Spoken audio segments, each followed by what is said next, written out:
అల్లన కాలవర్తకుడు అయ్యడ కెంపును ముత్తియంబులున్ మెల్లన తూన్కె చూచుటకు మేలిమి త్రాసున బెట్టి తూచగా జల్లని వ్రాలు ముత్తెముల చాట్పున తారలు త్రాసు బిల్ల జాబిల్లియనంగా మించే మణిపేరిటి సూర్యుడు గ్రుంకుచుండగన్.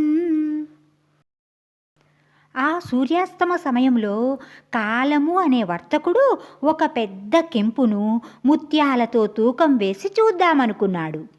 ఆకాశాన్ని త్రాసుగా తీసుకున్నాడు.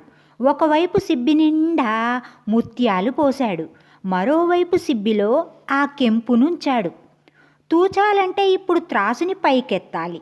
అలా ఎత్తడానికి అనువుగా త్రాసు కర్రకి మధ్యలో ఒక గుత్తిలాగా ఉండే త్రాసు బిళ్ళను పట్టుకోవాలి. దీనికి జాబిల్లే త్రాసు బిళ్ళ. అది పట్టుకొని త్రాసుని మెల్లగా పైకెత్తాడు. సూర్యుడున్న సిబ్బి అంటే కెంపు ఉన్న సిబ్బి క్రిందికి కుంగిపోతే ముత్యాలున్న సిబ్బి తటాలున తేలిపోయి అందులోంచి జల్లున ఎగిరి అన్ని వైపులకు మేలిమి ముత్యాలు చెదిరిపోయాయి. అలా రాలిపడ్డ ముత్యాల్లాగా తారలు ఆకాశంలో ఉన్నాయి.